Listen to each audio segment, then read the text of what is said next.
G'day you mob, welcome to this episode of the Goss, where I sit down with my old man, my dad, Ian Smissen, and we talk about the week's news in Australia, news, current affairs, everything like that, as well as whatever comes to mind, and maybe some worldly affairs too. So today we talk about an ingenious contraption that is going to hopefully save Australia's bee population. We talk about some ingenious scientific work done on the 40-spotted pardalote, a very tiny but endangered bird in Tasmania, and how we're going to save it from another mite, another blood-sucking parasite.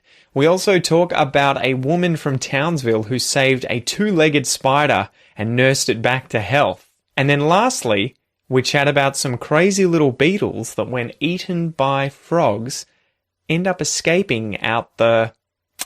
Well, you'll just have to wait and see. Anyway, guys, without any further ado, smack the bird. Let's get into it.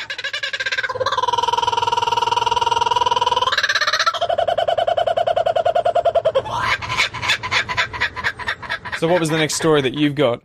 I've got two. I've got a puppies and kittens story, and I've got an idiot of the week story. So, you have at it. Which one do you want? Do you want the puppies and kittens, which actually isn't a puppies and kittens, it's birds? Story about the scientists who have found a solution to one of the biggest problems, one of the biggest non-human problems for an endangered species of bird in Tasmania, the 40-spotted pardalote, which is a highly endangered, very small passerine bird, right? Bird. Yeah. And their main problem they have is just, their habitat's being destroyed. But so they're already vulnerable, but they also suffer from a parasitic fly that lays eggs in the birds' nests. And as soon as the birds' chicks hatch, the maggots, parasitize the chicks and are just basically sucking the blood out of them, and they end up killing them. Or do they end up anemic and then just... They end up anemic. They just, they just don't have enough blood circulating around them, so they're not getting, they're not able to grow. Yeah. And apparently in some areas, 9 in 10 hatchlings were dying before they got to fledging. So it was a sort of 1-2 punch, was it, with the issues with humans as well? Yeah, so they were already endangered. And then the fact that you've suddenly got this, discovered this problem with, it's a natural parasite, but, it's when you've got very small numbers of the birds and in such a small population, there's no resistance to them in this population, and you're not going to get it because there's not enough variety, genetic variety in there. So the scientists have found that they can put a bird and other insect-friendly insecticide into chicken feathers. Yeah. And they just provide these effectively chicken feather collection locations around where these 40-spotted pardalotes are. And the birds, when they're building their nests, birds they're smart. They'll find the easiest thing they do. So they go to these little feather collection centres and pick the feathers out, build the lining of their nests out of them. And when the flies lay the eggs in there, it kills the eggs. So you don't get any of these parasitic maggots. So I reckon that's a pretty cool story that they found that this was a problem and a significant problem, and then they found this sort of weird, almost punk ecology way of solving it, where we're not going to go around spraying stuff everywhere, but we'll infect chicken feathers with this insecticide. So the fly probably has some sort of complex relationship in the ecosystem there with a bunch of different birds too. So it's obviously going to probably survive off of, other common birds, but you need to be able to protect these small ones. And again, this is one of these things where you don't want to try and wipe out a species completely. You don't want to say, well, we'll just wipe out these flies completely, because there will be these other complex, ecological relationships that we're just not aware of. And, but this sort of thing means that you can knock the population of them, or at least the effectiveness of them, down to a manageable level. There are still going to be some pardalotes that are not choosing enough chicken feathers to line their nests, or that are living in areas where the scientists are not putting chicken feathers. And so there will still be some of these flies around. But, it's an interesting one. I wanted to talk a little bit about Tasmania because I find it so enticing in terms of wanting to go and live there because of house prices being much cheaper than the mainland. But what is it preventing people from just moving there en masse and buying up a lot of this land that's affordable? Like, do you want to talk a little bit about what it's like? Because I've never obviously been to Tasmania. I want to go at some point. It's But beautiful. I love Tasmania. It's a spectacularly beautiful place. A friend of mine once told me, and I have yet to be anywhere to disprove it, that you can't go anywhere in Tasmania where you can't see a mountain. And so, there's nowhere that you can go and just look at this 360-degree horizon around you that's flat like anywhere else in Australia. You only have to travel. You can see a little bit of hills outside of Melbourne, but you can travel 50 kilometres outside of Melbourne and it's just flat. yeah, You can't do that in Tasmania. So it's very hilly. It's obviously more temperate than Melbourne in the sense that it's cooler and it's wetter. So it's very green. It's very much like English countryside. It's full of beautiful bays as well and inlets, and the right? beaches and the mountains, the forest there, the southwest forests are spectacular. So there's this large area of wilderness there. The big challenge is that it's small. It's population of Tasmania is just over 500,000 people, I think, so maybe 600,000 people. So it's very small, which means that it's difficult to have a self-sustaining economy. It relies on tourism and also trade back to the mainland in order to survive. The other friend once told me that the big challenge in Tasmania, this is somebody who lives in Tasmania and has done for most of his life, said the other challenge with Tasmania is that it's a retirement home in a national park. So it's got the oldest average population in Australia, and lots of people do go there to retire because it's a very pleasant place to live. If you don't want to work, you've got money to survive and you're just going to retire. It's a very pleasant place to live.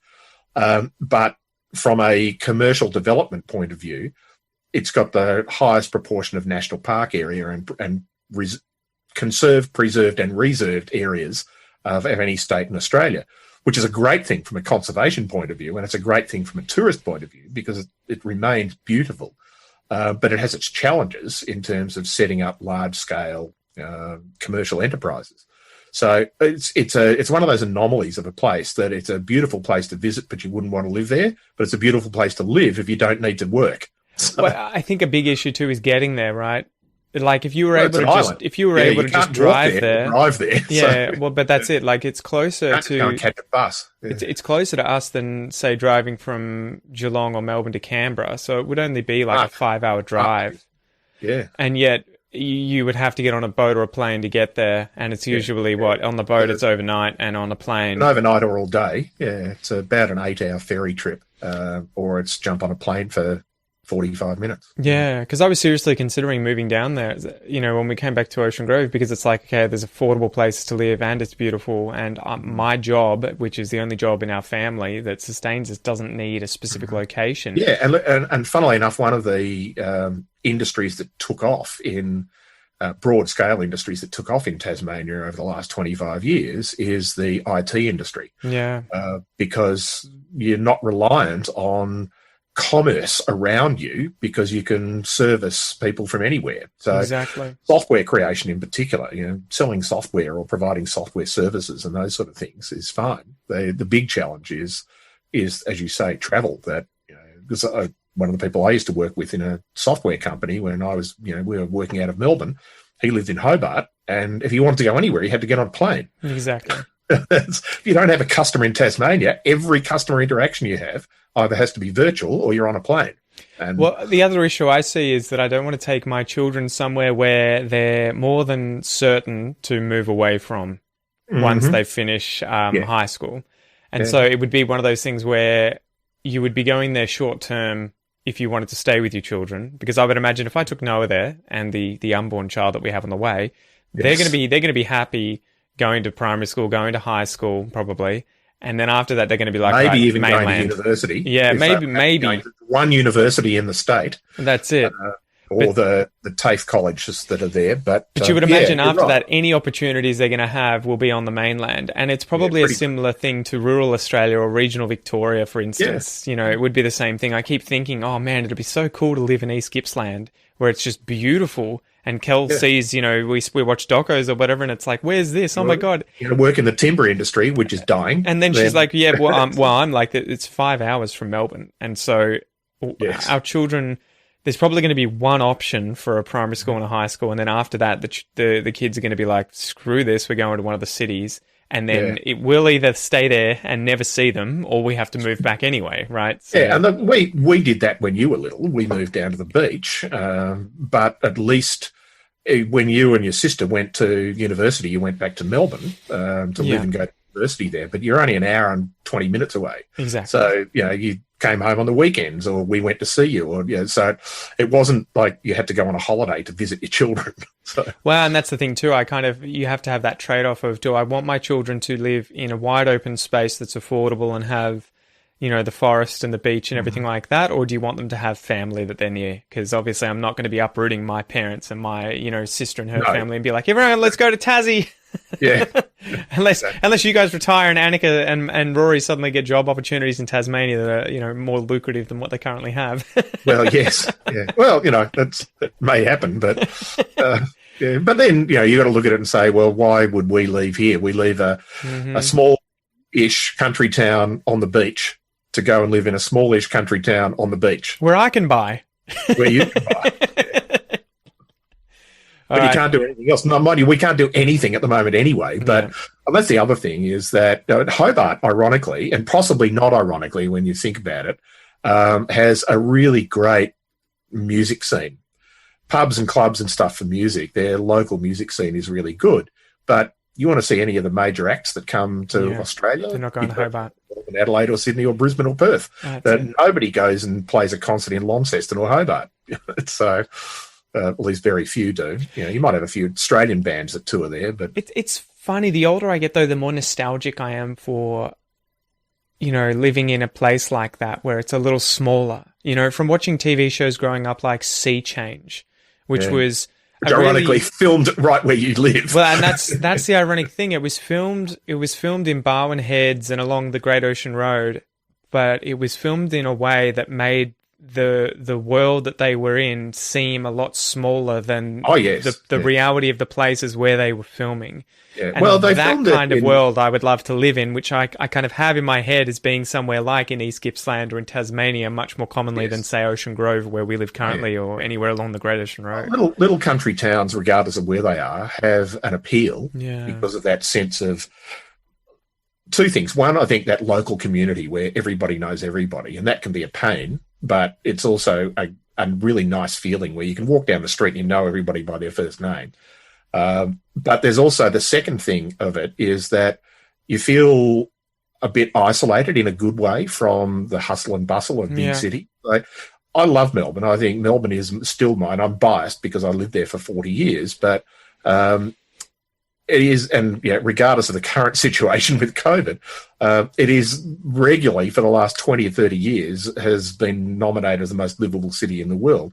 It's a fantastic place to live, but it's got 5 million people now, and it's just busy, and you can't get away from people no matter what you're doing. You can go to, walk in the Botanic Gardens or the parks around the Botanic Gardens in Melbourne, and you will see thousands of people. Different people every day as well. Yeah, it's not the same faces. You get knocked over crossing the Tan, the little track around the Botanic Gardens, because thousands of people go and run around it at lunchtime. It is weird though, right? Because it's kind of like you're a stranger in a crowd, or you're alone in a crowd. Yeah, alone in a crowd. You get used to so many people being around, but it's almost like you get past a certain threshold where you don't form connections with them and they become furniture in the house, right? So I think particularly in the city areas. So you walk around Melbourne City, and you and I have talked about this before. Melbourne City is now an Asian city. Yeah. The actual CBD of Melbourne. And there's nothing wrong with that particularly. It's just that... It's just how it's ended up. It's just how it is. And the thing is, it's also a young Asian city. It's because they've got, they're all students. They're all students. 3 or 4 universities within the CBD or around it. University campuses anyway. And so they're all 18 to 25-year-old students. And again, nothing wrong with that, but it's just a different feel of the place. It's like walking around Singapore or Hong Kong. You go out to the suburbs and you walk around the suburbs, and I think suburbs are really that sort of alone in a crowd, because the crowd is even hidden. And you can walk around most suburban streets, particularly at the moment, and you won't see anybody. But there are 5 million people living in this city. So it's a sort of funny existence. Whereas country towns are a little less like that. You walk down even now you walk down the main street in Ocean Grove, and you might not see anybody that you know, but everybody at the moment you can't tell whether they're smiling because they're all wearing a mask. But everybody will smile and nod and say hello, and that's country towns. And funnily enough, Melbourne used to be like that. I had for our listeners, there's an old rivalry between Melbourne and Sydney, the two biggest cities. Melbourne's about 5 million people. Sydney is 5.5 million people. Between them, they've got 40% of the population of the country. And there's always been this rivalry as to which is the better city and the better city to live in and the better city for anything. Doesn't matter what it is. Sydney say we've got the better beaches. Melbourne say we've got better theatre culture or whatever it happens to be. And the old gag it used to be from Melbourne's point of view is that people in Sydney think they live in the best city in the world, and people from Melbourne know they live in the best city in the world. And one of the things that I'd always noticed about when you go to Sydney is that it feels like you're going to a foreign country. You don't feel like you're at home. And obviously I've come from Melbourne, and people have said the same thing to me travelling from overseas. You walk around Sydney and you feel like you're in the hustle and bustle, whereas you come to Melbourne and you feel like you're at home. And I asked somebody one day what they meant by that. And they said, if you go and stand on a street corner in Sydney with a map open, so you look like you're a tourist, you've got a map open, the most likely thing to happen to you is that somebody will bump into you and say, get out of my way. You do that in Melbourne, the most likely thing to do is that the first person who comes past will say, do you need a hand? Do you want to know where to go? And it's just a difference in mentality. And I'm not saying that the majority of people in Melbourne or Sydney are probably the same. But there's just this feel of the place that's like that. And Melbourne seems to have lost a bit of that now, and Sydney never had it. But that was certainly what it was like when I was a student in Melbourne. When I went to Sydney recently, when I was living in Canberra with Kel, it definitely felt more claustrophobic there. It does. It seems like there's less places for parking because I don't know how they have things set up, but the streets are really narrow. There's cars everywhere parked on the streets, and the buildings are very close together. And so I felt very like... It is close. It's a bit like New York. You walk around New York and it's very claustrophobic. Yeah. And Sydney's the same. Sydney's probably worse because the streets are even narrower.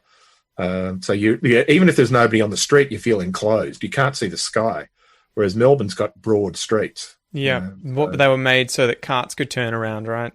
Well, yeah, that's the old thing. The big ones. Go to any of the sort of big country towns certainly in Victoria, New South Wales and Queensland, even these tiny little country towns have got the main street will be 50 metres wide. Because it was so a bullock dray could turn around. This big cart being dragged by 10 cattle had a very big turning circle. And so they all had these sort of 4-lane, divided highways going through a town that's got 1,000 people in it. I think they planned it that way too, right? They did. Yeah. And Melbourne was planned. Sydney wasn't. Sydney just grew from this original little colony, whereas the city of Melbourne was laid out and planned. I didn't realise how interesting the origin of Melbourne was in terms of Batman being... I think he was a currency lad, right? So he was born and bred, quote unquote. He was one of the first generation in Australia. He had ended up in Tasmania working for, I think, Governor Arthur, doing some pretty dubious stuff with clearing out the indigenous population and being a bounty hunter. He was as dodgy as anything. He was a petty criminal that he grew up as, and then he became a bigger one. But then he ends up realizing that over the ocean in Victoria, which was not currently a state, there's all of this land that was not being occupied. Part of New South Wales. Exactly. And so he was like, you know what, if we go in, we could get a whole bunch of this land from the indigenous people if we, quote unquote, buy it from them or trade it from them. He actually did. He did with one group, except he took all these other groups. Except he was buying from the wrong group who had no authority to sell it to him. Who had no idea what he was talking about. But at least he had the intent, and he didn't understand that at the time. And most Europeans at the time wouldn't have understood that. There are 7 or 8 language groups of Indigenous people around the Bay, Port Phillip Bay. Certainly 2 major groups and smaller groups. So, but he had just go, land at Indented Head and buy part of Melbourne. And he had a massive rivalry going on with a publican Faulkner back in Tasmania, who also wanted to do the same sort of thing and ends up coming over. So I think Batman comes over, does this whole trading with the indigenous local population where he gives them, 7 rugs and a bunch of looking glasses, which I imagine are binoculars. Mirrors, are they? Okay. Yeah. And then all of these other, not money, but just axes and things. What use do they have for money? Well, true. They already had the land as well. But so he gets something like 600,000 acres or hectares or something around where Melbourne is and sets up shop on one side of the Yarra River. And then I think I don't know, I can't remember exactly, but I think he goes back to Tasmania. Well, he never set anything up. Yeah. He basically arrived here in 1835. Yeah. And just sort of did his bargaining. Yeah. I don't think he ever actually set foot. I think he had Melbourne. I'm pretty sure he had tents set up and everything on the Yarra River. But he didn't. His group did. Yeah. He just went straight back to Tasmania and never came back again. Whereas Faulkner, came over here and went, well, this is a good deal. I'm just going to take over. And he did. He parked on the opposite side of the Yarra River. Exactly. And so it was a really interesting way. Now the city of Melbourne side. Yeah, it was funny how Melbourne was founded with this rivalry going on, but both Faulkner and Batman Batman at least seems to have been a very complex character, but Faulkner seems to have just been this kind of like rip-off merchant, horrible guy. But I felt really bad when I was reading about Batman's story in the end for him because, although he does all this horrible stuff throughout his life, he dies from syphilis. Yeah. And I think that in modern, memory, we don't really have any understanding of what that death is kind of like. No, and that how horrible syphilis is. Yeah, because his face was falling apart, his whole body was rotting. Fell off and, So I definitely felt sorry for him. But it was an interesting read. And that was happening all at the same time as Buckley, who was living with the indigenous people, the Wathaurong, for 35 years. The Bellarine Peninsula. Yeah, around here. And he was the first to come in contact with the Wathaurong, yeah. No, with what's his name, Batman. When Batman first came over and landed here, and was like, "You need to get away. They're going to kill you." Just randomly turned up, because he could have been anywhere, but he just happened to be at Indented Head. I think he'd had news that there were white men coming, and so he heard from the other Wathaurong people. They were like, we're probably going to off these dudes. Anyway, oh man, it's been a bit of a long break there, but the next story I had, which was a real cool one that I'm going to have to send over to my grandfather, who is, what's the word, apiarist? Is that a beekeeper? Yes, an apiarist. Yes. Apiarist. I only learnt that word when I started learning Portuguese, and it was the same thing in Portuguese. Yeah, funny about that. It's a Latin root. So engineers brought together by Mars are now using technology to save Australia's bees from the devastating Varroa mite, which isn't in Australia yet, but Bega Cheese Limited has launched a project called Bee Honey, created by a agency called Tinkerbell.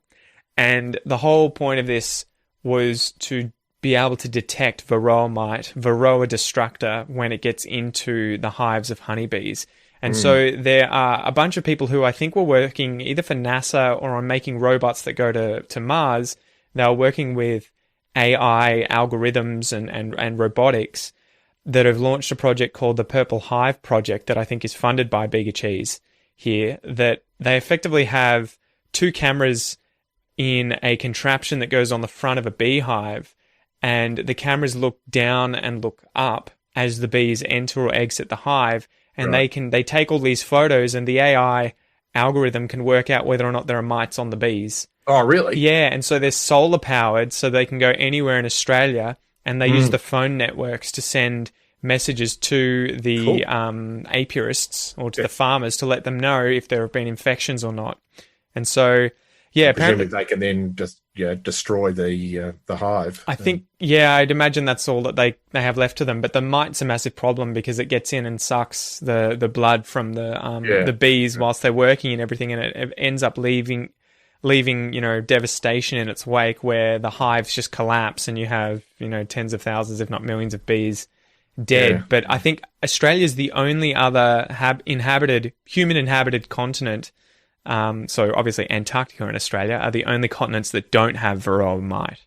Yes. So we have to keep protecting it. But apparently it's a massive issue. They're needing to make sure for not just the honey industry, but also for a lot of our fruiting trees and nut trees. Like I think almonds rely entirely on bees bees. pollinate the flowers throughout the almond orchards to allow the almond nuts to grow afterwards. If they didn't have any pollination from insects, there would be no almonds. So there's lots of plant crops that are the same. Yeah, and it's interesting. I was watching a doco recently on beekeeping, and that I think it was in the US, some of them have to travel all across the United States from season to season, taking their hives to different orchards and leaving them there for a few months for the bees to do their pollination. Pollinate and propagate the plants. Yeah, and so what has it been like since, you were growing up with the issue with bees? Because it seems to be in the news every few months that we're hearing about the crisis that is facing, bees and why they're so important throughout the world. Was that something that you guys were ever worried about when you were growing up? No, we didn't even think about it. G'day, mate.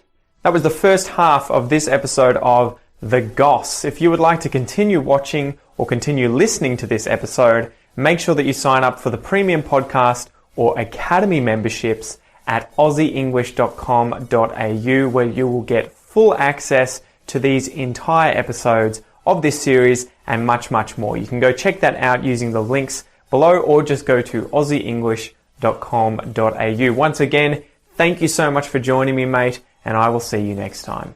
Peace.